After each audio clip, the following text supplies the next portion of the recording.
Welcome everybody to another episode of Business, Life and Other Bollocks. I'm your host, Mike Dunn.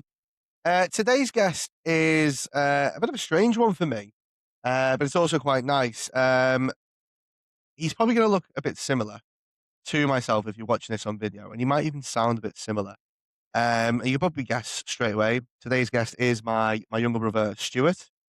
Um, so I wanted to get Stu on because he's spoke about doing podcasts with me for a while. And I think this is your first ever one, isn't it? Mhm. Yeah. So a little bit about Stu. Coming out of school, he went to work with our dad as a builder on the construction sites. Um, After that, became a care worker for our other brother, which we'll touch on. And then finally, was it about 3, 4 years ago? Was it? No. What, the Hilton? Yeah, About 5 years ago about now. five about 5 years ago, he finally fulfilled what he wanted to do, and was become a personal trainer, and he now works at the Hilton in Chester. So today we're going to be talking about the journey from going from a construction site to being a care worker for a family member, and then finally the challenges of being a personal trainer. Have I missed anything out there, Stu? Or? Legend. Yeah, and as you can see, he doesn't get his answer from me. So yes, Stu, welcome to the show. How you feeling? Lovely. Yeah, Looking forward to it. This is your first podcast, isn't it? First ever podcast, yeah. Amazing. I am flattered. So Stu, I've touched on a little bit there about you and your sort of like your jobs, but tell those listening like what it is that you actually do in the Hilton and what you are looking to achieve. So, working the Hilton's like, if anyone's worked at a gym before, watching this or listening to this, they know when you work in a gym, it's cleaning treadmills, inductions. Mm, I mean, our job roles as well is checking on the pool. So, like, board levels, boring shit, really. mm, But that's just day-to-day jobs. I mean, obviously, you're a PT, but in a job like that, leisure attendant more. mm, That's what you get labelled as anyway, but mm. And I mean, we're going to go touch on like, the PT side of it because I really want to talk about sort of like your journey getting there. Because I know when we were younger, fitness was always a big thing for you, wasn't it? mm, You always wanted to go to the gym. We did a lot of working out together, etc. And you might be my personal trainer now for is it 2 two years. 2 or 3 years? Yeah. Yeah. And I do believe that if you're using the right PT, they will get the right results for you. And I think everyone has different training styles, don't they? Mhm. And we are going to go over the sort of the challenges in the world of being a personal trainer because on the outside looking in, I've always seen it as sort of like a saturated market. But then some people do have their own niches, and I know I think recently in particular, I think you found a few ways to crack that. So let's talk about the sort of going into the sort of building trade, it's I suppose it's the physical grind, and then the care work is the mentally challenging grind, isn't it? Mhm. But I mean, what was the transition like coming out of school and going straight into construction industry? Was it something you always knew you wanted to do with that? I loved it. I mean, worked with dad since we were, like, kids, didn't we, on and off, Mm, like, different sites.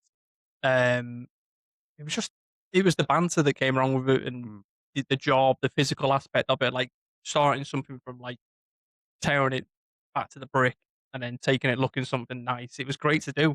And, yeah, I mean, the day when you leave school, mm, when you, like, finish half a day, dad come home and picked us up, went straight on the job, and it was great. yeah, And it was like an easy choice to go and do it because I'd done it for so many years. I'd got to know a lot of the aspects of the job, and I thought, well, dad's working for himself, you know, go straight into it. And it was a no-brainer. mm. You said before about the physical aspect. In your mind then, do you think that sort of started your brain in motion to wanting to go into being fit in fitness, that physical aspect of it?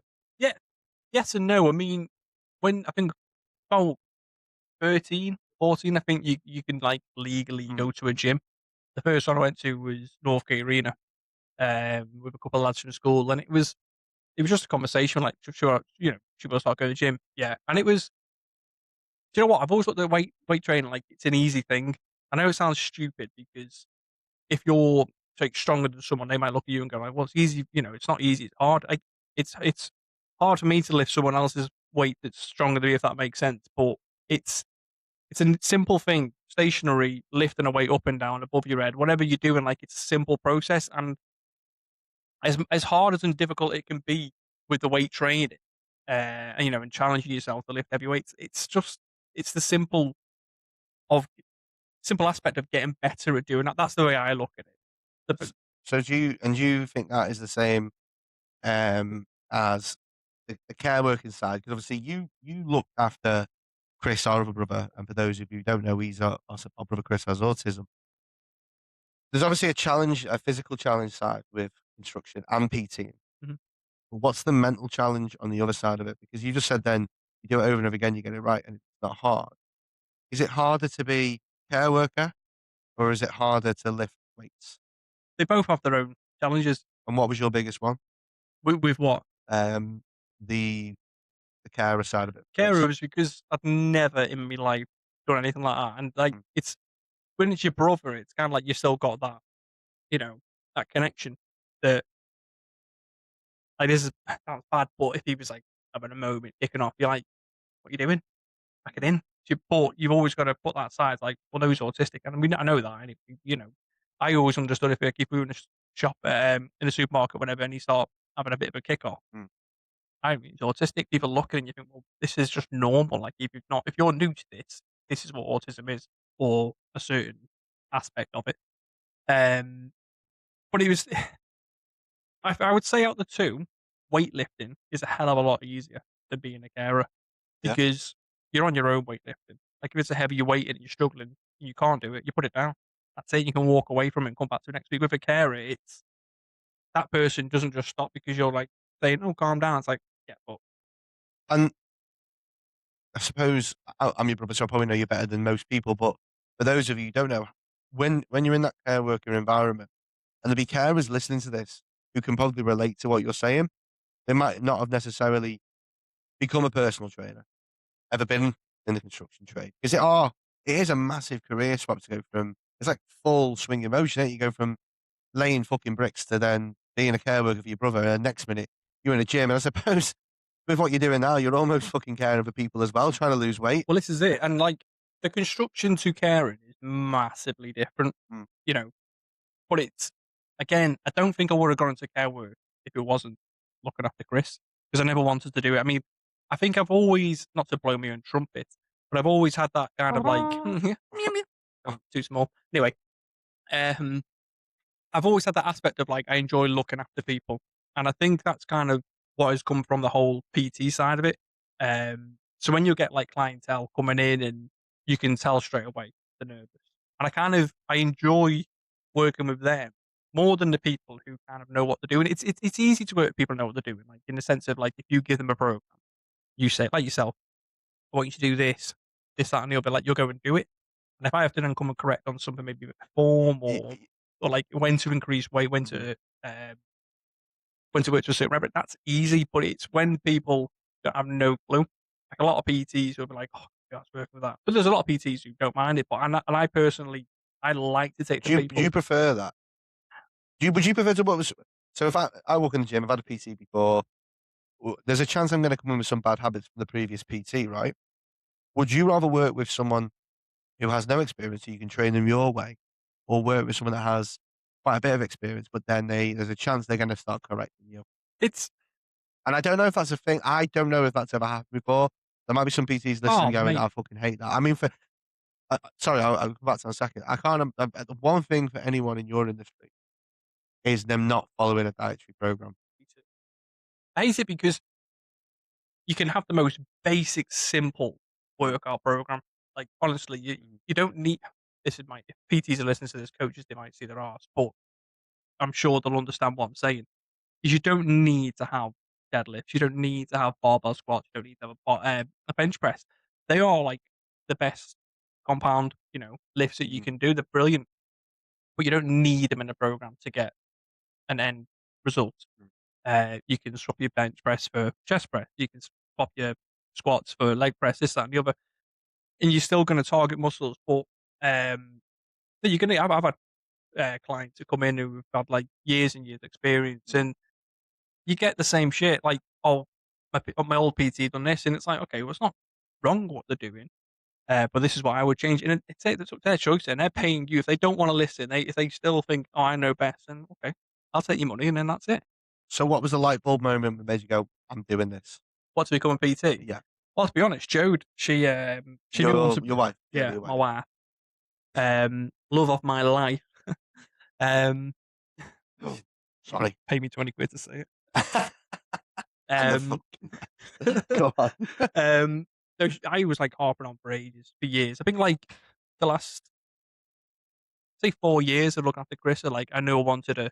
I like go back to when I was like first started training in the gym. I was like, this is great, getting stronger. Like, oh, you can feel your muscles developing, and then like I never thought about being a PT when I was like really young. Because construction was the first thing I wanted to do because again, it was I knew the ins and outs of how everything Because you works. worked with dad for so Yeah, long. and it was like, well, I could just go to It's funny though, isn't it? You could lay a brick and I can't put a fucking nail in the wall.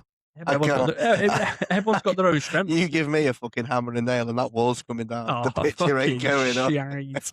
I put I put a table up once upside down and followed the instructions, and Sean walked in and said, "What the fuck have you done?" And she genuinely looked at me and said, "The fact that you are from a family of builders, you must have been Yeah, but the, the that's what always fucking surprised me dregs." because like when we worked Yeah, we worked together for a while. with Dad, yeah, and like the younger years, you were always like, hands on. You've done loads of the jobs. I think it comes to I a point spent a in lot of time in the office though, didn't I? you know what? I spent a lot of time in the office. Yeah, When I left school, I went into I did the apprenticeship at Unipart. Fucking hated it. Couldn't stand. And that's no disrespect to Unipart. There was just some blokes that worked there who would just put me off working in that sort of environment for life. And then I went to work at MB&A. Loved being on the phone. Loved being in sales. And similar to yourself, I spent years in pissing and moaning to Sean. I really want to start my own business. And then finally did it. COVID it. Still kept going. Couple of backsteps, but I do. I know what you mean in the sense of when I was younger, I was always unfair because also when you're working with your old man, you're trying to impress him, right? mm. And then you obviously done that more than me. Then you went to the care worker, and then as you said, you did the caring for 4 years, and then I think you just said to yourself, it was time to. Well, is that what you said? You just thought that's it. It's time for me Well, to. yeah, I knew that as much as I loved looking after Chris and like making sure me and Dad, we both took him from a really shitty situation in his life where people, no offense to carers, but the people who call themselves experts, and again, there's a lot of good carers, but we've both seen a lot of people who work over the years, and Oh no, they were shit houses. I'll say it. yeah, I don't give a shit. At the end of the day, some of them have been brilliant, but the people that brought this situation on our family, they do not deserve the title. And if they heard this, I wouldn't give a shit because I'd say it to the face.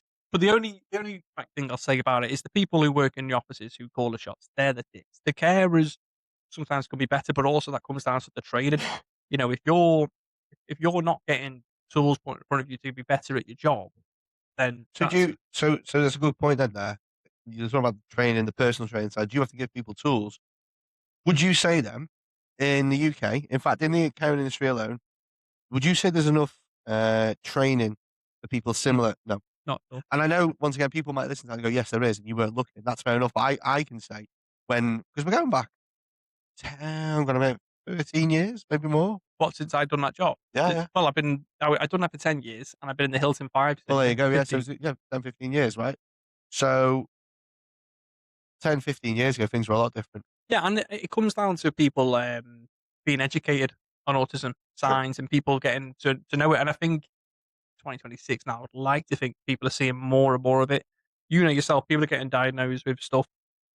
Maybe that can get put around too much, but at the same time, Yeah, if I do people agree want with an that. answer for, oh, why do I feel this way? Why do I? Okay, we can go and get an answer. Just define I things. think I think autism, ADHD, any neurodivergent sort of disability is now becoming more and more common. And yes, there are people that will say they've got it.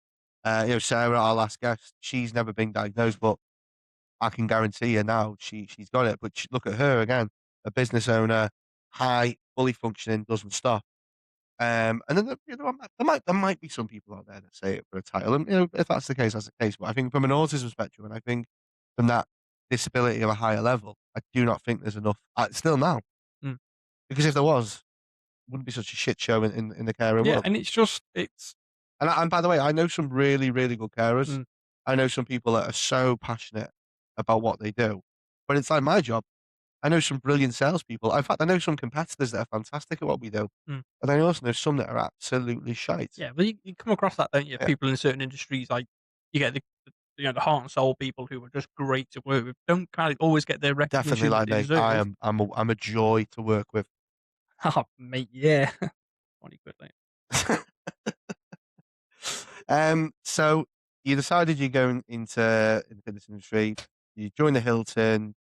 Been there for 5 years. Mhm. Uh, how'd you find it? Working there. Love it. No, it's a job. It doesn't matter. You can work anywhere and dislike it. You can have up and down days. Yeah, just so so that's a job, but then obviously you are a personal trainer, aren't you? mhm. So how does it compare? Because obviously I think everyone when they become self-employed or they think, right, I'm doing it, and I know this firsthand, it is a culture shock Mm. because you go from sort of knowing things are coming in to then waking up at 5 and chasing invoices and chasing payment. What's the reality check been like on that side of it? Honestly. Well, when you qualify as a PT, no one you get your qualifications. Like, see you later. I mean, I think some courses do go over like a further on bit of like maybe how to Mm, market yourself or whatever, but even that's changed like so much over the mm. past 15, 20 years. I mean, there's some PTs that I know qualified like say about 10 years ago, and even they'll say like how different uh it's all gone now because like even with like online, which is like a major thing now, Mm. like most PTs they get the qualification straight away, like I want to go online. And it's like, hold on, you've not even worked with people. But You've got the online training seems to be a big thing though now. it's Do you prefer online or face to face? I I don't mind. I like the in person. It's just if you get up at like 6 in the morning or whatever, oh, what you got a session at six Mm, o'clock. You're getting up at what 5:15, half mm, 5, whatever, depending on how far away your gym is, and you're getting a message like 15 minutes before. Oh, kids have been up all night. You're like, mm. I can sympathise with that, but at the same time, you're like, fucking hell, and that kind of is what puts me off. I mean, I've had sessions where you're going in 7, 8, 9, and the 8 o'clock cancels, and you can't bring the 9 o'clock forward, and you're thinking, I'm "What are you here for for an an hour?" hour, Yeah, yeah. and you're like, "Oh, you could train yourself." Like, I've already trained today. I don't Yeah, want yeah. to train because when I've done this, I want to go home, get ready for bed. So you obviously you've been there now 5 years. You've been qualified as a PT for is it longer than that or is it I qualified in 2017, something like that. okay, it's a bit longer then. Mm.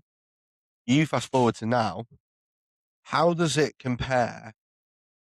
Because I'm gonna put say something in it, but I wanna hear your opinion. There are a lot of influencers now, 20-year-old influencers who are posting and they're banging the same drum. How does your from being in that builder and care worker background, how do you cope with that now when it's changed so much in the time you've been in the industry? How do you You just sure got to go with it. If you think about it too much, like you, I've spent I've always spent a lot longer than what I should have done, like trying to figure out how to do my own social media. Like, and you want to do what's working, mm, but what's working for people isn't always going to be you. mm. And I've figured that out on myself now, and I've realized like if you go back from my social media, I can show you so many posts of like that's not me, that's not me, that's not me. The what I'm talking about, I've always meant what I've said.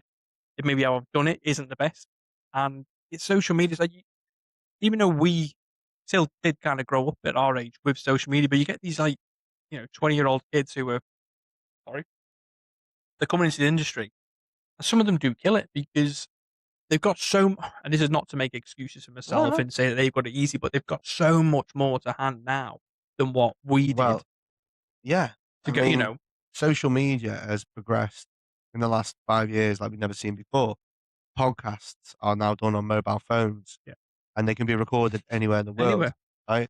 So, I heard a comment the other day, and I didn't know where to put myself because I thought, well, everyone's been that age. But someone said it's easier when you're 20-year-old and you've never had a real job before, and I thought that's a really touchy subject because some 20-year-olds I know, they're fucking brilliant. Like Mhm. that, I think I've employed nearly 60 odd people in 6 years, and some of these guys have been younger than 20 and they have gone away and they are traveling the world and they are fantastic at what they do. Not all of them, but some of them. So it's kind of like a rock and a hard place because some 20-year-olds, it's better than they haven't had a real job because then they've got no pressure.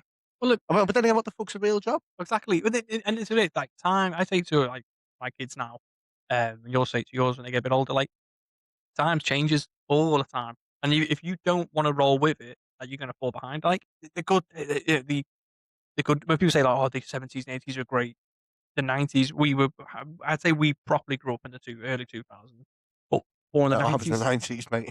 I'm old. Uh, I'm fucking yeah, nearly but you know what I 40. mean? Like I appreciate them. you're like younger teenage years. They Mm. were the early 2000s. Mine were anyway. And but you can say that those times were easier, they were better, and they were because we didn't have social media. We didn't need to be on our phone. It was like you want to go see your mates, go knock on the door, and I sound fucking old as shit saying that. But I think everyone listening to that. Well, the majority of people listening will go, I can get on board with that. yeah, but the bit what I was going to get to, kind of rambling on, is these kids who are just leaving school, and people saying, "Oh, you've never had a proper job before." You just, well, I I respect people, whoever it is, what you're doing, who wants to grow, who wants to take the time out on the weekends, work till yourself 10, 11 at night, whatever, building something that you are passionate about. And just because you've never stepped foot working on a building site, working in an office, it doesn't mean you've not had a job. Well, Like, I mean, this is the thing. I mean, we work in our company is lead generation into the construction sector in the built environment. And a lot of people would never have thought that I'd been on a building site. hmm, And yeah, I'll tell them straight, I can't lay a brick to save my fucking life. I've But got a I fucking could sell, qualification. but I can sell how what a business does. Yeah. Um, so yeah, you're right. You haven't got to have all the knowledge in the world, but I think you need to have something about you to put yourself out there. And I think it's a confidence thing as well.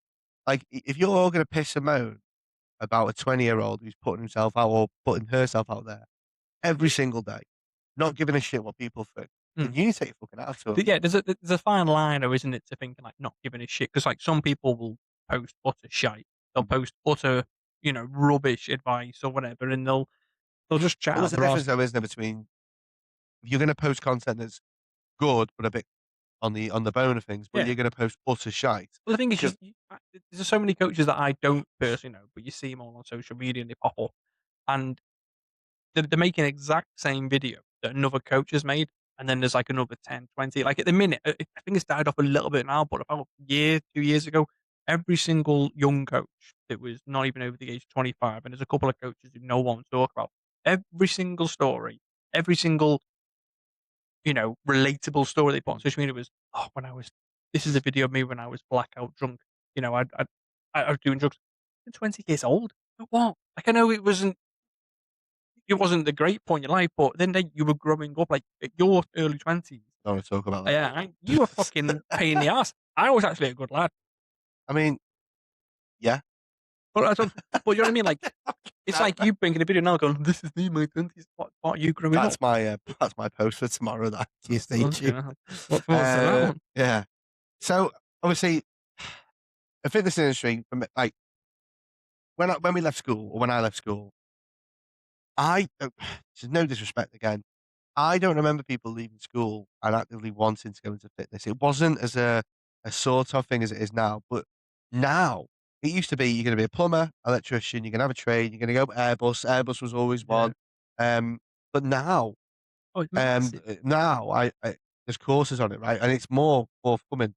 So in a way, it is a benefit that things have changed. But, and I'm asking you this because I want an honest answer. Do you feel it has now become a saturated industry?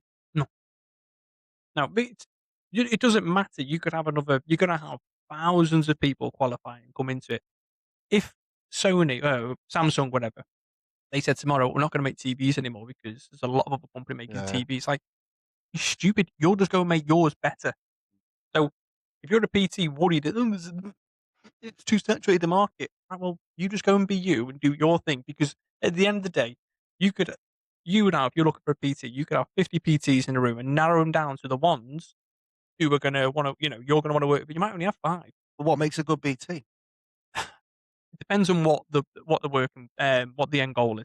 So if you're looking for a PT who works in depth with people like physique competitions, you know what I mean? So like the ones who can get you to A to B, who can relate to you, can understand, the ones who can give you a bit of tough love, because there's so many PTs that they'll be like, oh, don't worry. Oh, I heard that video. I think Jake shared it, where it's like the PT's going, "You've paid for this fucking fitness course, and you've not turned up. You're in bed eating pizza, you fat fuck." Yeah, and it's just And like, I'm like, fair play, oh, but if it works, it works. yeah, I mean, I wouldn't say that to someone no, I mean, it's some, you can judge. I've had clients in the past where you can get away with like me. saying, yeah, I fucking put you fucking shit out. No, you know yourself. Well, Contract cancelled. a fucking contract in place. Um, you know yourself, right? When we first started, I'd be like, "Where's your well, you not entered your weight?" You're like, I don't know." Well, I can't fucking measure anything. Where's your calories? I can't see what you link to the Mm. app. Oh, yeah, I've been doing it. Yeah, yeah, Well, I don't fucking believe yeah. it. I get it. I get it. Yeah, yeah. I, I think part of that as well is the sibling thing. Mm, Like you go, oh, yeah, yeah, it is honestly. Sometimes you're like, if you know the person so well, you're all right, and that's why sometimes working with someone that you don't know or having a client that you don't know on that personal level is better mm, because it's less personal to you, isn't it, and yeah. what you're trying to achieve. I treat you exactly like I would another Like a client. fucking piece of Like a shit. piece of You shit. That's all horror you bag. are to me. And all you Wow. fucking clients out there, you're nothing. I'm joking. I'm No not. more clients for Stu. Um, No, but it's just you gotta have that tough love for people because if you let what? people, Mm, there's a reason why people are coming to use a PT. Okay, they want to change the habits. They want to change, um, and as much as they want to change it, when you start putting things in place, and maybe for the week they're fine, 2 they're fine. It's the week 3 and the sun's out. They're like, mates have come. We want to go for a beer in the pub. All right, if you do that, I can't stop you. I'm not going to come round to your house and fucking change the radiator. But when you weigh in Monday morning, the weight's gone up, and you then think, oh, I'll have a takeaway tonight just to get it. That's fucking on you. You're paying for this. And I've had clients before now when I've tried to be nice, and I am nice with every one of my clients. I fucking am. But it comes to a point where you're like, I'm sick and tired of having the same conversation about the same shit. so, okay. How do you change that then? Like, as their trainer, what is the process you do to make them go, "Do you know what?" Because you can say it over and over again, but they're not listening. Then what? You're just banging your head against a brick Well, wall. that's the role of a online coach PT. Like you've all I understand the temptation on a weekend. You finish work, you've had a shit week. You're like, "Let's have a beer." There's nothing wrong with that. It's normal. Was everything in moderation though, isn't If it? in moderation, of course it is. But if you pay for a PT, right, you've got 12 weeks. Then set aside 12 weeks of your life. It's 12 weeks of your life. Mm. Absorb as much knowledge and as absorb as much what your PT is putting to you because they're going to help you. And after that 12, I'm not saying after 12 weeks, like, oh, it's all going to be great. But let's just say after 12 weeks, my finances are going to be run low. I've got this coming up. All right, that's fine. No hard feelings. Like, go your own way. But if you're in 12 weeks, you've taken as much information as possible. So when you do go on your own, you can realize, like, Mm. because this is the problem with like fitness. You speak to every fucking week's a diet, every month, every year is a diet. It shouldn't be like that. You should be able to do 16, maybe 18 weeks, whatever, of and it's a long. It can be like 3 or 4 months. But if you just knuckle down and stop, there's something fucking interesting on there. Carry on. Yeah. It was about social media and turning PTs into influencers. So I was going to ask you, how much of your time is actually spent putting together plans versus how much time is spent putting together content? Um, what do you mean, like building the program for someone? Mhm. Well, again, it depends on what their overall goal is, how experienced they are. If it's someone who's never done much in a gym before, well, like I say, the program has got to be the basic program. You spend more time kind of making notes for them to understand how they're going to. Because if they get online, you're not really seeing them face to face. You could have a client across the other side of the world. And if they don't know what they're doing, but they want to trust you to pay you, then you need to make sure that they've got enough information to go away with. So, depending, in my first experience of how level expertise they have training, you could do a basic program, but you got to put more notes in it. If it's someone who knows what they're doing, all right, then you want to spice it up a little bit. It just depends. That's what my personal experience of like how long it takes to do a program. But then you've also got like making sure the calories are all in order. And they're going to be able to live with that. Making sure they've got everything set up. The content side of it, I think this year has been the most of a posted like 2 or 3 times a day. Mm. And And you took a bit of a different route, haven't you, to yeah, normal? And we're going to touch on this in a minute because you've had a couple of videos recently that have really blew up, but mm, they're not so much PT, are they? Not so no. much personal. So do you think things like that create for yourself, who's got your brand, that you're pushing out, you're trying to get more clients in? You sometimes look at it and go, maybe I should set a new side of things up so I'm not confusing or blurring the lines Mm. between personal training because I've done it before and people have gone, well, my social media is for the family, this and work, and it's in the handle. I'm trying to mix it all together. So is there a risk that you then blur the lines between your job and you blur the lines between your job, but also the message that you're getting out there? Yeah, and when I started doing like this more side of content now, if you want to check out his coach Stuart Dunn, it's like I say a lot of it isn't fitness related, but maybe it's just me. I don't go on social media to find this type of content because I'm looking for a coach or a trainer. I come across so much content, fucking boring. Here's Mm, my free tips to grow your bigger bicep. Swipe. mm, Like, and I'm not having it that anyone in the world is looking for that video because it's been done so many times. And I think when I started changing up my content, I wanted to get more of my personality across. And the last like couple of weeks, I've been like, right, okay, let's rein it in a little bit now. I've got to put a bit more fitness, and I have been mm, doing it. You can make viral. What I've come to realize now, especially with my niche, whatever, I find it very easy enough to try and make viral content or something that's going to get a lot of views, like shares, because it's shareable content, likable content. It's relatable for a lot of people in that, in what I'm doing. Um, but yeah, it's when you do fitness content, you've got to accept that it's maybe not going to get a good, a return on mm, views now yeah, because it's boring at times. But it's also the message that you're gonna put across in your social media, your post, that is gonna reflect on people who follow it. And it's I've gone up a lot of followers over the past couple of months now, which is great. Um, but there's difference between having like follower and someone who actually follows what you do. You can just people just click follow. I've done it so many times, different accounts. I can watch mm, one video, but oh, I'll follow them, and I've never once looked at the thing. It got to the point like a couple months down the line, like I'm gonna fucking unfollow them now because the content's actually boring. It's just that one video I like. So people unfollow me. I've got no hard feelings. Like okay, it's yeah. fine. No, I mean, there was I read a statistic about 2 weeks ago, and it said that after the first 2 years of being qualified for PTing, around 42% of people after the first 2 years stop. Mm. And another thing I read as well was that the third year, I'm just going to hear, that's it. So apparently there is an ongoing lie that is told when you do your level 3 qualification. So you're told you're going to do this, this, this, this. But when you do level 3, apparently you're told that once you get this, you are going to be looking to get this revenue, this. But do you agree with that? Do you think there's a lie that's told to you when you're doing Um, this? I, I, I think when you do your qualification, it should be something set up. Like I say, some people might have had it in the courses. I think there was something on my course, but it was kind of like at the very end, like join it, and you're like, oh, I don't know, I'm just So buzzing. you'd bring that in straight at the start. Yeah. So and I say they might have, but you're that focused on just doing each course each lesson every day. You want to get to the end of the Mm. course. You're not really thinking about that at the end. You do pass. You're just buzzing the fact like, okay, I've got my qualification. I want to go out there and get clients.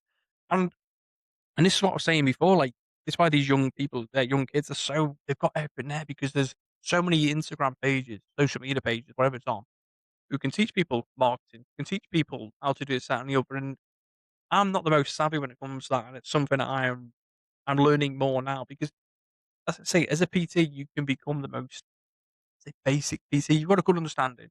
You learn more. Same with any job, you learn more on the Doing actual. it. Yeah, of course you do. Like you can learn all you want in a course. Like when you got your qualification, you don't use much that you got from the course. Good to have, good to have a good understanding, but you just need to be able to coach people through the correct form, make sure they're safe. That's the main thing. But when you've got millions, depending on how many people you work with, like hundreds of different people come through the door. Mobility is different, or different height. You could teach someone like a bench press, and they're completely anatomy's different on them compared, one to the next.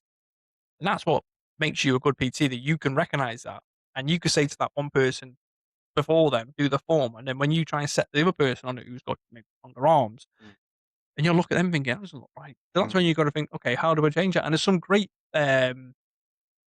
pages on social media that do go over a lot of that. And even I, over the years, I've been like, oh, right, that makes sense. I can Well, take that. well, yeah. I mean, I was going to ask you as well. People think obviously being a personal trainer is you're going to be in the gym all day Mm. and you're going to be lifting weights all day. It's not, is it? It's far from it. Mm. The hours you're spending hours setting up programs, which you've covered. Then you've got the WhatsApp conversations you have.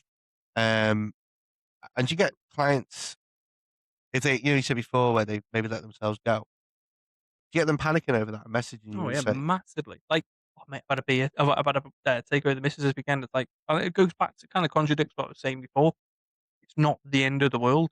"Mm, Like, it's only a pizza. It's only a takeaway. It's fine. Um, and the more you can be like, it's not like say, oh, well, every Saturday it's like, oh, for the pizza, put juice in it, it's fine, I can do it. It's like, no, it's just if it happens, it happens.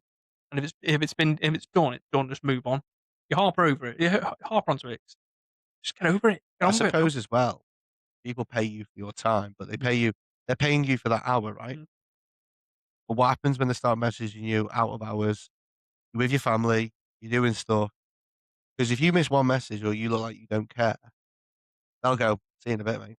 So Yeah. does that side of it take a massive hit on you mentally? Um, Not really. I mean, it's something that you do it a couple of times. Mhm. You may not make the mistake, but you go through it once, twice, then you're like, right, from the off. You get it in the beginning.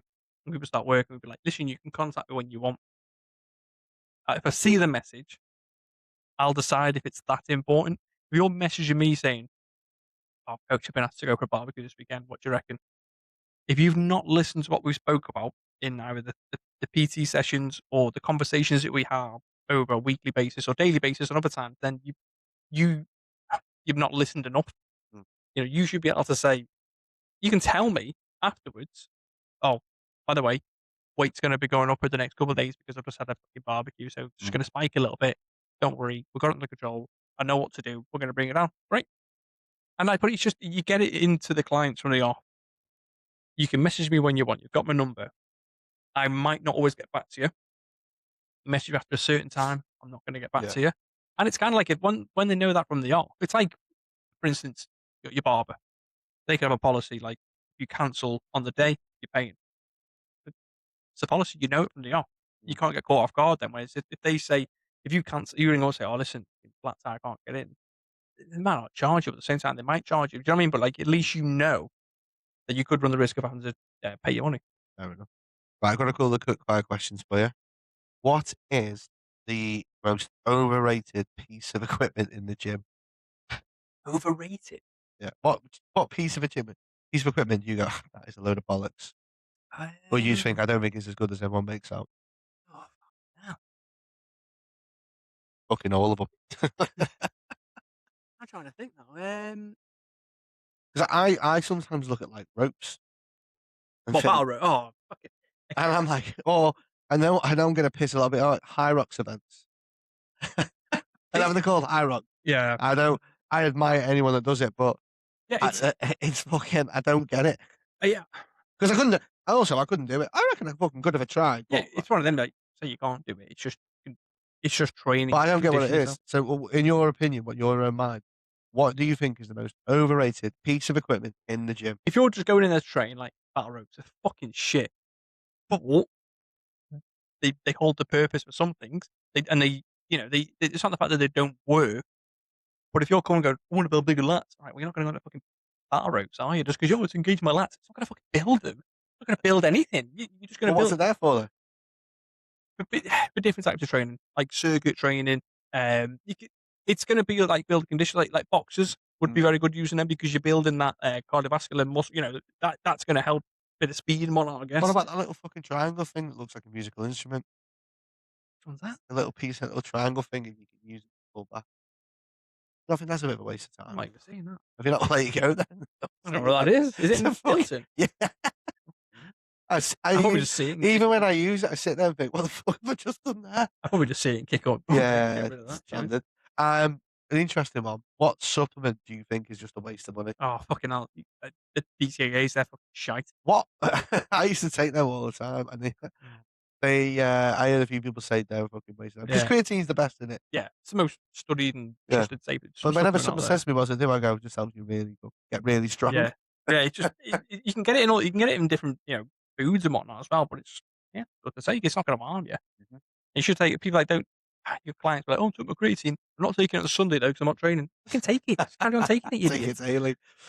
What problem do you think would fix 90% of your clients' problems that isn't exercise? Go for a fucking walk. Yeah. Oh, go for a walk. More walking, the better. Brilliant. I mean, Uh, unless you're like, I don't know, you're trying to put size on, you kind of do one less steps or cardio, I guess. But just the aspect of you're stressed, you're mm, down, you go for a fucking walk.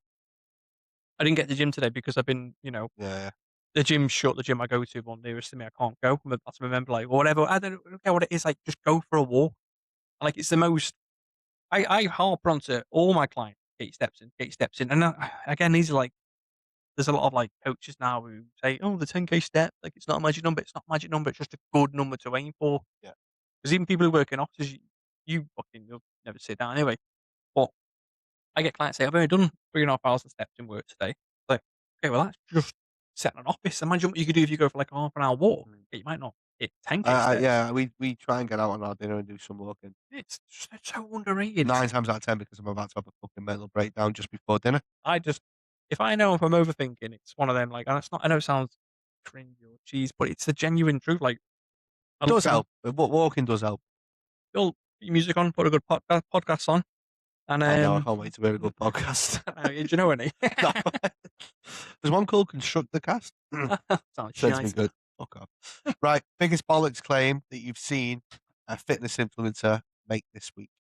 Oh, this week I don't know, but um, Because I see quite a few of them. I know Joe Wicks was on the bit of fire not long ago. I think I done a post on him. Like, he was at a party and he had, what did he say? Like, he broke something because he had some Jaffa cakes, and it was like, oh, the fucking Jaffa cake, mate.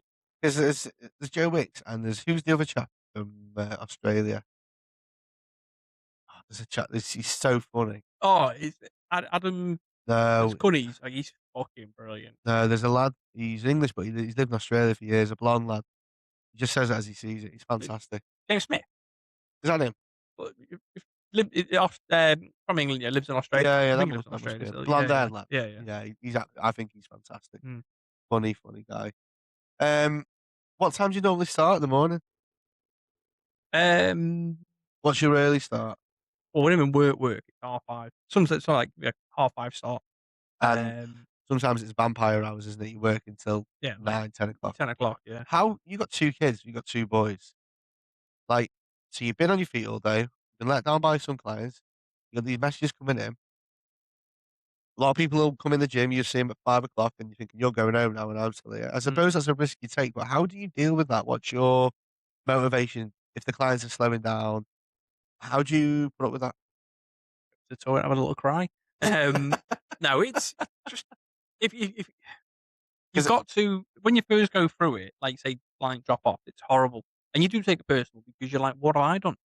And you're never going to control people. Like, I've had clients just gone, and you're like, all right, okay, well, you can blame yourself. It's so easy to like, oh, well, I done something wrong, and yeah, it's not the case that they've done something wrong. It's just like something was going on. They just went, it was better for them to fucking go missing. You're like, I'd appreciate the heads up, like, but mm, it's what it is. But yeah, you just got to roll with it, and and it's coming from me. Fucking, I flap so much, but like, I've spent most of this year now. I don't want to harper onto things. So if a client drop off goes like, wow, okay, fine. Like, you make a piece of content, doesn't do that well, right, on to the next one now straight away. And it's just, in this industry, well, my industry, any industry where you're self-employed, you know yourself. Clients go like, you could harper onto that and be, oh god, that money down. Go and get another. No, I know it's not that simple, but work on getting, replace that one person with another three people. That's just, it's where the mentality you've got to bring into life. And again, like, fucking hell, I spent years lapping and worrying, and I kind of just said to myself this year, it's like, shit's going to happen. It's going to happen. yeah, yeah. You can't control people. Well, that's the thing. Obviously, I mean, I've been in sales all my life. I'm okay in it. But in a way, your 70% of your job is to be a salesman. Yeah. And So, again, no one tells you that when you're doing your no, qualification. no. You're just like, oh, do you know the anatomy? Oh, Do, yeah, do, great. do you think a lot of lads have done it because the influencer side of it has gone so much stronger now? They think, oh my god, I'm going to be ripped. I'm going to be ripped. I'm going to go on Love Island. Yeah. I'm going to pull all these fucking birds. I'm gonna be dead hard. Mm, You know, because you can spot it from a mile off, can't you? mm. A lot of people become a PT because they're going to make loads of money. Fucking hell. Mm. there's a lot more jobs you can make more money than a PT in the sense of like from the off, unless you're someone who's like you've already got you're well known before you're a PT and you just need to get the qualification to legally train people in a gym. But there's a reason why when a lot of people qualify within a few months, they're working at Tesco. Mm, Again, no disrespect wherever you work, mm, okay, but um, you can't just because you're a PT. When I qualified, I'll be honest, I was like, "Yeah, fucking, I know enough people. They'll mm. go and pay me." Well, no, they won't, and because a lot of your mates, they probably know about 2 or 3 other PT, and if they're not gonna pay them, they're not gonna pay you unless you are something they think, "Oh, no, Stu's worth it." But, yeah, my mindset was like, "Oh, I'm gonna get loads of clients." Well, this is what I'm coming back to. I must get messages from 2 or 3 different PTs a week, and it's always the same shit at the start. Oh, cold DMing on Instagram. "How hey, king," or Oh, Hey, bro." Bro, I fucking don't even know you. I know. Shut the fuck. And it's the same message. "I help busy men." Mm, Even on LinkedIn, "I help busy business owners reduce their weight by 25-30%." You don't reply to them, you get another message, then you get another message, and in the end, you're like, "Mate, I don't know who you are. Remove." And then sometimes you say, "I've got a PT. How much do you charge?" yeah, That doesn't that is fair enough. irrelevant. That's irrelevant because the message is always the same shit, and you sit there Yeah. thinking, "Fuck Well, off." I That's don't and I think it gives, like, telemarketing has a bad name because of cold callers. mm, These people, and I get it, they're trying to hustle, they're trying to make money, and listen, I love anyone that makes a hustle and trying to make money. But the one thing I've learned from being in sales for long enough is if well, I don't message people no. ever. I message if someone looks at my profile, I message saying, "Is there anything I can help with?" Mm, I will never message someone trying to get their money because I post enough content daily on my LinkedIn for them to know what I do. yeah, So if someone comes to me and says, "I'm interested," then we have a conversation. But I think anyone trying to start off has to be banging that drum, but don't bang the drum to the point where people aren't interested. Because your EPT course, and then they're selling you more courses, and then they're doing content courses, and now there's personal training content courses, I know. and I'm thinking, fucking hell. So you're going to sell the course to 5 people, and I'm just thinking, fuck, well, how does this work? Yeah. So what as a coach, what I go through on my social media is like the business mentors or like say the PT mentor or whatever. They're like, "Hi, bro, I can skyrocket your business. You want to be earning 10K a month? Like this 10K. People say about 10K steps is not a magic number. 10K fucking grand a month. That seems to be a magic number. And I fell for, I say I fell for so many coaches, but a lot of these mentors, they say the same shit. Mhm. Okay. Um, and there's some that I'd really like to work with, but it's not their fault, but I just can't afford the course. You know, Yeah, and if I had more of a better income coming from, I would definitely then invest it because I always believe in investing your money to get better at it's what you're return doing. on investment. That's Um, 100%. But you got to invest. There's a difference between return on investment because you think it's going to work and knowing it's going to work. yeah, And I always say to people with us, there was never a guarantee. The only thing I can guarantee you is transparency from the start. And everyone goes, "Oh, he's such a fucking hero. Listen mm, to him. It's the truth." yeah, And it's the truth. You've got to be honest with people straight from the start. But there's no point in saying this is going to make you 10K because if I don't get my money, I'm going to blast you all over online. yeah, And I said, so yeah, I do see. I've never been in the industry, but I see enough of it and I hear enough of it to know that it sounds like it can give it a bad name. mm. That's certainly from the outside looking in. The thing is, I get like these young lads. Okay, going back to the young kids who are on social media because they go on Instagram and they're seeing these business mentors and like, I can do that. I want to do that because there's a lot of PTs who spend 10 to 15 years building the brand, building them and Yeah. stuff, and they're like, "Do you know what? I wanna." It's like a fucking a line. They then go into being a business. I'm gonna help you grow Mm. your social media, grow you grow your PT because it's I don't say it's easier, but just a lot of them do it. And I don't it's just annoying because you get these young kids who don't even go through any of that, and they think they can do it. They're messaging you, and, like, I go on the profile sometimes, and they've got, like, 5 posts or, like, no posts, some of them. They've got, like, 25 followers. "I can skyrocket your business." "Oh, mate, I respect that you I wanna get put it. in so much." Well, fuck I off. got it from a lad the other day that had less followers. I say you come to followers, you only know so many people in your life, so you don't know all of them. But he was like, "I can help you grow your social media to 62,000 people." I looked and he had 210. Yeah. And I messaged back saying, "Can you tell me how when you've only got this?" Never replied to me. Yeah. But I'm thinking, Is it? who the fuck would do what? You absolute bellend. Yeah. And it, you don't need to have someone help you grow your social media. Like, it's one of them, you got to follow the trends, you got to do this, that, and the other. Like, you be your fucking self, Yeah. and it'll work out. Well, People will see yours that. has skyrocketed because of wrestling, hasn't it? Yeah, I mean, wrestling's have always been a massive like love of mine, and it was. I think I've done a couple of posts and they've done really well. I was like, oh, fucking, I'm going Have to you had stick to anyone this. from the business message you yet, or like? No, I mean, now and again you see people like you see a little blue tick, like, oh, I wonder what it is. And like, there's been a few like indie show wrestlers liking it, and like, oh, that's great. Yeah. Do they want a So PT course? you want to sign up? I actually there's another online coach who I know.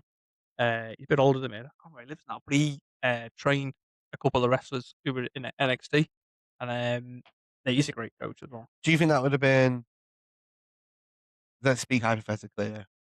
Do you think that could have been a? Would that have been a career you would have liked to Oh, have I would have pursued? fucking loved it. Yeah, I often speak to like Joe about this. Um, Football, another you know love of mine, and I kind of wish I love the fact that I went to I worked with my dad, I learned all the like different skills and whatnot. Um, but with my interest now, I wish I would have maybe tried to go to uni to get like some bigger degree or whatever, and work in like sports science to work like not just how Liverpool, because it's a football club, any football club or any type of sports. I would have loved to have worked. I think Slot could use you right I now, mate. fucking do a better job of you in the touchline, mate. I'd have to do All that, right. right? So, obviously, if you'd have gone into wrestling, what would have been your name? Khaki Ass Done, Ball Buster Stew, or like fucking. Fucking Imagine the thing. All the way from Chester. He weighs 102 pounds. 102. Fucking 102 pounds. Fucking hell. He is the bearded man with an angry face. And a massive nose. Yeah. Caconk, Stew. Then your music. 102 pounds.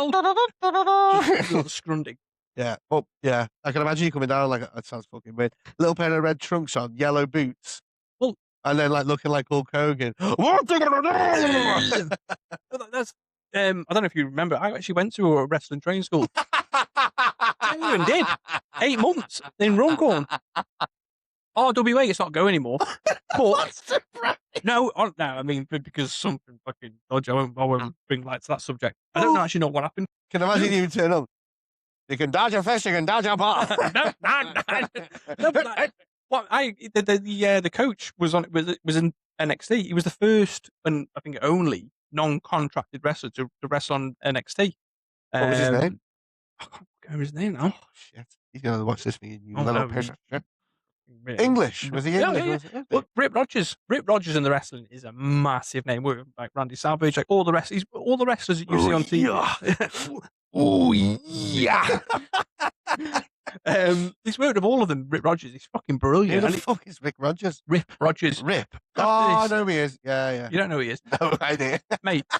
You listen to interviews like with wrestlers nowadays. They've all like been to seminars. He came to a seminar. I was just about in the process of leaving because I was like, I can't get this. Don't want to be body slammed on a Tuesday when I go to take Chris the Mackies on the Do you know what? Wednesday. Right, I loved. It was great to do, but in my mindset, I was like, oh, I'm going to go and do that now. For about a fucking year doing this, and WWE be like, we want him. What would Me? your theme music have been? Oh, I always wanted it to. I always did like Enter the Sandman. Mm. Fucking out of tune. Plus, you were a bricklayer, so sand would have Yeah. been good. Would you have come down on a little trowel? Would you? Remember William Regal? He's a man. Yes, he's a man. I don't know. No, but to be fair, mate, you give it a go. Well, And not many people would have done that because they would have probably been scared of getting the fucking teeth kicked in. Well, it was one of them like I wanted to do it. Found a school local and North Runcorn, that far away. And I was like, go and have a go, and I loved it. Did But you it get just- little boots? Or was it trainers? No, we didn't get any fucking gear. Did you not? No, because I didn't. Not a little jacket with like Stew 197 on the back or Oh, something. mate, I would have fucking bald head. They goated a lot. Why did Gilbert? Yeah. No. No, but I loved it. It was just one of those things where like you're not getting paid for it. Your body's in fucking bits. Now, when people say, "Oh, wrestling's fake," like we know it's fucking fake. We know the punches and kicks aren't real because if they were actually hitting each other in the face, they'd be fucking bruised. It's entertainment for a reason. I'll tell you what is fucking real, getting slammed on the fucking mat. Oh, it's like a trampoline, is it? Go and have a go. Okay. Yeah. You're obviously very passionate about Don't get me fucking started. khaki ass, Fucking khaki ass done. maybe I could take it back off What are again. you gonna, what are you gonna do? What you gonna do, brother? Anyway, moving on. That was a bit fucking weird. So something I'm gonna ask you. Want to go right back now, past leather boots and fucking underpants, and you getting body Sounds like a slams. Saturday night. Yeah. Um, if a builder builds a wall, okay, and it's crooked, the builder is to blame. If in the PT world the client doesn't lose weight, then they normally say my personal trainer is crap. Now, even if you've told them what to do, how would you take the accountability without losing your temper? Because there must, and then you'll say, "Oh, I tell them straight, fine." But how do you work with them, or do you work with them? Or do you think I'm done? I actually had a client a couple of years ago in the middle of the gym. It was last session. I was just like, listen, this is your last session. Uh, we haven't spoke about it, but do you want to, roll over against another block of four? I think I was doing. He just went, I'll be honest, I don't see what I'm getting from it. And I thought, you cheeky bastard, right? Because most PTs will do the out, and then I'll Mm, see you next week, and like it's that's all you're getting. And I always used to put a lot more into my big because I felt like you get all the results from the nutrition side of it. Like you mm. can give like Well, they say it's 70-80% is mm, nutrition, and the other percent is the gym, innit? yeah, and Because you I can lift loads of weights every single day, go home and eat a cheeseburger every night, and you're not going to notice any no, difference. So, exactly. So I would always like go over the calories and like stick with that, and like I wouldn't do the check-ins because that's more the online side of it. But it would be like we're going to see each other next week anyway, so it's like there's your weekly check-in, I suppose.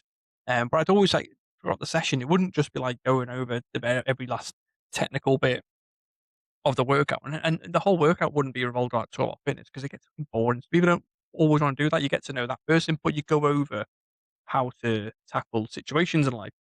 And, yeah, it's just like, I don't know what I'm getting from it. I thought, "Cheeky bastard, you've had your calories. I've told you, you focus on your protein. Oh, how do you do that? Oh, like, protein, like chicken, fish, mm, this, that, and the other, going over stuff like that." But yeah, you just kind of think, don't know, if that's how you feel, then I can't do anything about that. How yeah. you feel, and like, I'm not even gonna try. If you can stand as a PT, like, you know yourself, you can be like, "I know for a fact I put all my work into you." Mhm. If you still don't feel like it's enough, then Yeah, we're yeah. not Well, gonna we work get it well now. together. We have it now where we'll work our asses off for a client, do a really good job, and they'll say, we haven't seen anything from it yet. It's like, it's been a month. Mm, This is not an instant win. no, But you just got to accept that not everyone is going to take accountability. no. Some people will do the blame game where, It's easy to do. yeah, exactly. For me, it seems like even being your brother, right? And I know you probably better than most people. So I'll come to the sort of like, how do you switch off um, shortly? But you seem like you've spent a lot of time caring for people between Chris, the care working job, but then all even transitioning to the personal training, you're still caring for people. Mm. How do you care for yourself? Like, how do you think? Like, 'cause there must be a breaking point for you when you go, I need some time away. What's your what's your healing process, your self care resume? What does that look like? I just make sure that I get my sessions in. Mm, So over the years, I've gone from like doing 5 sessions a week, maybe 6 to doing 3, maybe 4 at push, and I'm happy with 3 because I know I can get like a good enough session in that 1 hour compared to someone who's going for 2 hours and 5 times a week. Um, but it's if I want to completely shut off from it, it's like I'll go and do something completely different to fitness. So, like, I love my PlayStation. That's my go-to, yeah, yeah, and if Joe's watching TV, the kids are doing yeah. everything, like, I watch football, I got my PlayStation, and I won't do anything to do with fitness. Like, as much as I love fitness, I think people who say they love fitness, it's like, fucking hell. I don't it's not my 24 it's not my everything in life. Do you know what I mean? Like, if I go for a drink with someone, they start talking about fitness, I'm like, "Oh, you go away. I don't wanna talk to you about it." Yeah, Like, yeah. I'm having a drink, I don't I've got a beard in my hand. You can clearly see that like I'm not Yeah, yeah, doing you're not that. there So for. yeah, if I want to just completely shut off from it, I'll just go do something completely different. Okay. What's been the hardest moment you've enjoyed being a person? Like, take a step out from work Hmm. because I know you've had some tough times, but what for you has been a moment that really challenged you and made you think, I am really not okay at the moment and I can't speak to people, but you still have to turn up? Mm. Because if you've got clients, that's fine. But then people obviously think, like anything, I can be understandable. What's been the moment that really pushed you? Um, hope she doesn't mind me saying it, but a couple of years ago, me and Jodie, I don't know if she won't mind, we lost two babies at same time, 20 weeks, and it was an awful thing. Mm. We were supposed to go through, especially Jodie, like the Yeah, woman body to go through like twice. It's like yeah, yeah. fucking, you feel helpless as a man because you're like, what can I do? You know, I can be there for you, but it's not your body that's affected. Cool. And it's like you feel helpless, and Mm. your words can do so much, and you can turn up, be there, but it's not enough for that person.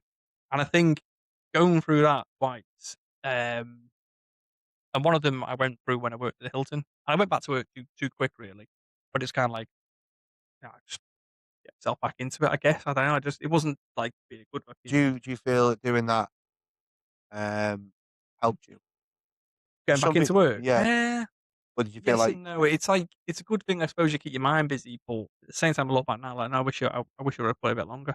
yeah? But it Would didn't. you say to anyone that's gone through that? Because obviously I've been through it myself a few times. Never to the extent that you and Jody did. But would you tell people who go through that, just take your time?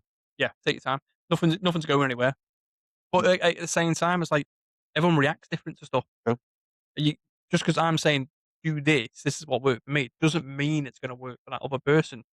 Um, Going back into work it wasn't to like be a good employee because it is. That job's not going to go anywhere.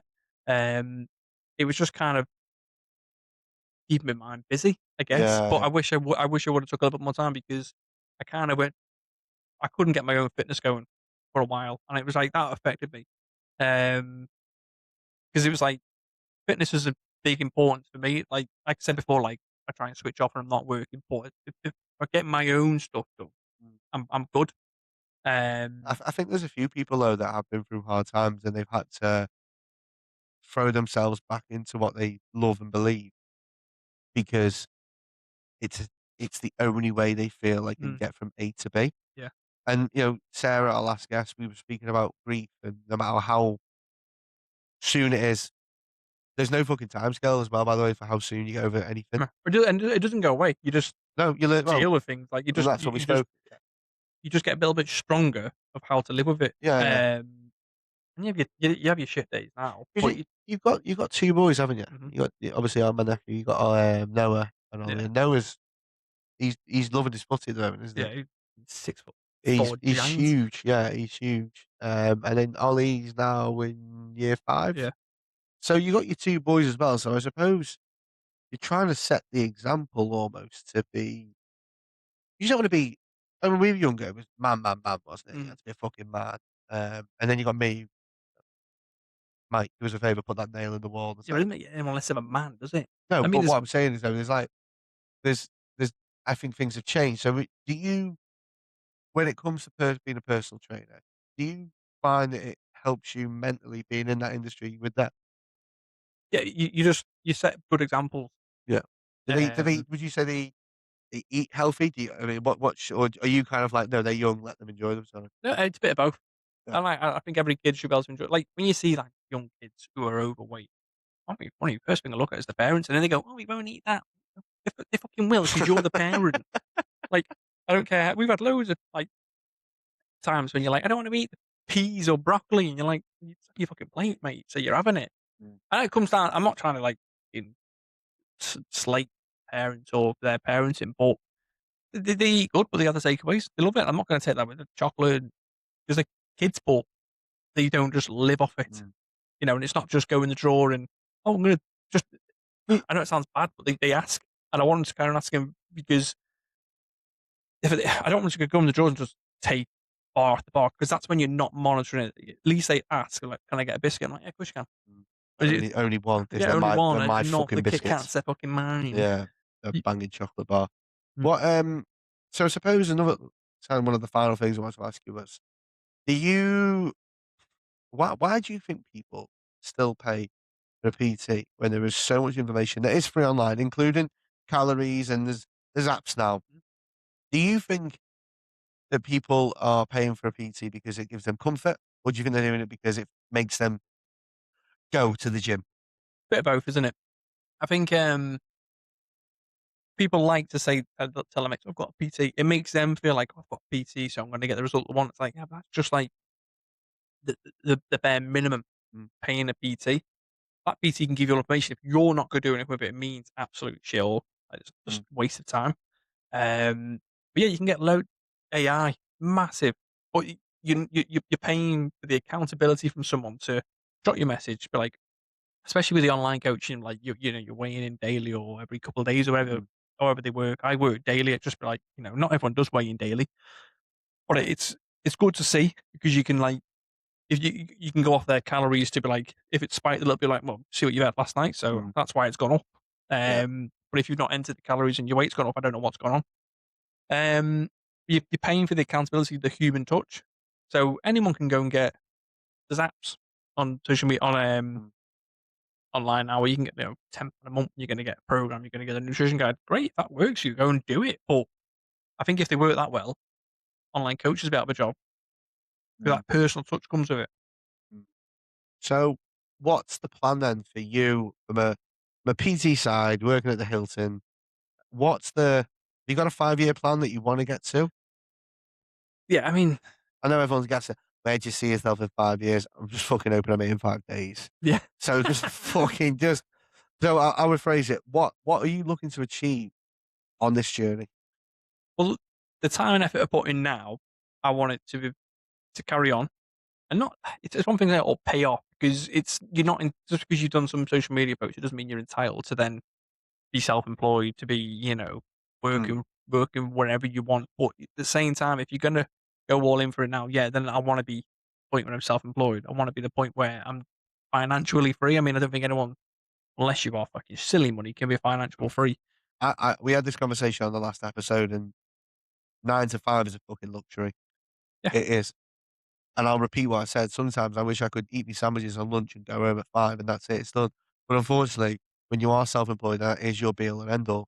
yeah, If you're working longer hours, financially, probably the more strain until the exit strategy. And obviously, I don't know what, I always wonder this with a personal trainer. What's the exit strategy? Because as a business owner, my exit strategy is to sell mm, and then to, but I suppose in your game, is it to buy your own gym, have your own app? yeah. You know what? I don't think it's never appealed to me to have my own gym. No? No, even like years and years, it just never appealed to me. I think because I see this, when you go into a gym, you see people treat it like shit. Mm. They don't put stuff away. If something breaks, That's turn your it. bugbear in that, isn't it? Yeah, and I'm just, "Oh, Sometimes fucking when I know you're down there, I'll leave shit out purposely, just because I hope you fall put over it. cameras there. I will get your membership done, done." That's Won't be asked. um, okay, so we've covered a lot. What advice, so I'm a young 19, 20-year-old, come out of college, I want to be a personal trainer, and I see this post, I'm thinking, "Oh, there's a podcast here about getting into PT and world." What advice do you give someone that's going into this industry? Be patient. Mm, Be consistent. What you're doing. Make sure that you enjoy it. Make mm. sure that you enjoy working with people, because if you don't like people, it's the fucking worst job to be in. You don't like I people? fucking hate people. You're like the fucking epitome of a really bad person to be a PT. Fuck off. Like, who's your PT? See that fucker frowning in the corner? I say to people, I'm Stu's brother in the gym. They go, and I just go, oh, I can see it Ah, now. get fucked. I'm fucking and miserable then because of you. and then they fucking always ask if you're older than me as well, which is a wonderful feeling. A lot of people think you're older than me, and I'll put money on a lot of people see this and go, is it your older Because I brother? spent time in the fucking construction when you were in the fucking office, you little bitch. It's fine by me, mate. Oh, that cut deep.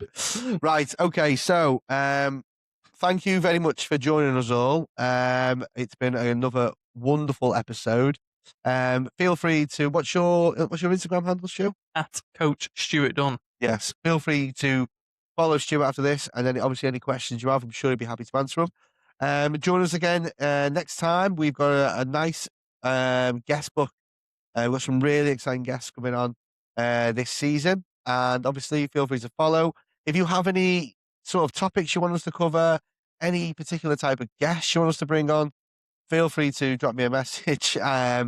Hopefully Stu will be able to join us again in the future. Yeah. Maybe as a co-host. But yeah, time will tell. So yeah, thank you very much, Stu. Thank you for coming on, mate. It's been No a pleasure problem. having you on board.